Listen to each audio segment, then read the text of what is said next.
డేట్లు మారిపోతున్నాయి. వాస్తవంగా ఒక ప్రచారం ఏముందంటే మార్చి 6వ తారీఖు చివరి ఆంధ్ర రాష్ట్ర కేబినెట్ మీటింగ్ ఉంటుంది. మార్చి 12వ తేదీన ఎన్నికల నోటిఫికేషన్, ఏప్రిల్ 19వ తేదీన పోలింగ్, మే 22వ తేదీన ఓట్ల లెక్కింపు అన్నటువంటిది. ఇప్పుడు లేటెస్ట్గా వచ్చేటప్పటికి ఎన్నికలు దాదాపుగా 2 వారాలు పోస్ట్ పోన్ అయ్యేటట్టు కనబడుతున్నాయి. ప్రస్తుత పరిస్థితుల్లో చూస్తే 12/3/24న ఎన్నికల నోటిఫికేషన్ వస్తుంది. 28/3/24న నామినేషన్ల ప్రక్రియ ప్రారంభమవుతుంది. 19/4/2024న పోలింగ్ రోజు అయ్యేటటువంటి అవకాశం ఉంది మనకంటే ఏప్రిల్ 19కి. కౌంటింగ్ 22వ తారీఖు మాత్రం ఖాయం. ఫలితం కొత్త ప్రభుత్వం 30/5/2024 అన్నటువంటిది మాత్రం తాజాగా వినబడుతున్నటువంటి లెక్క.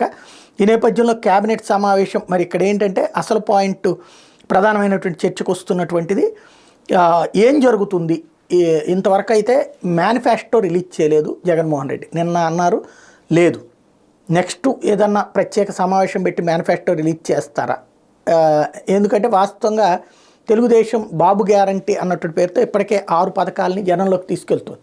క్రిందటిసారి నవరత్నాలతో జనంలోకి వెళ్ళినటువంటి జగన్మోహన్ రెడ్డి మేనిఫెస్టో పరిస్థితి ఏంటి, లేదా క్యాబినెట్లో ఏదైనా కీలక నిర్ణయాలు తీసుకుని చెప్తారనేది చూడాల్సి ఉంది.